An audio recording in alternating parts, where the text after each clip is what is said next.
Okay, so this is my 83 cx650, and this is the one that I added the LED running / turn signals to, but they're only one circuit. So this is the 2-wire, not the 3-wire.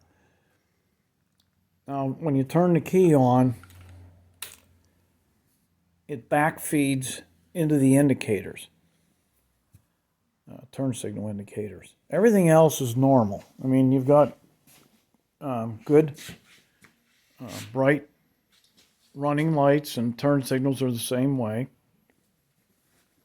They operate normal, except more rapid because there's not as much draw on the system with the LEDs installed. Come on, there we go. The back worked the same.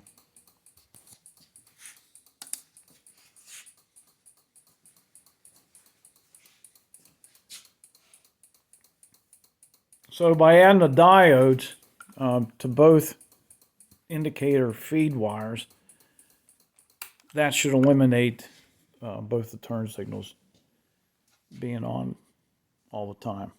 That's it.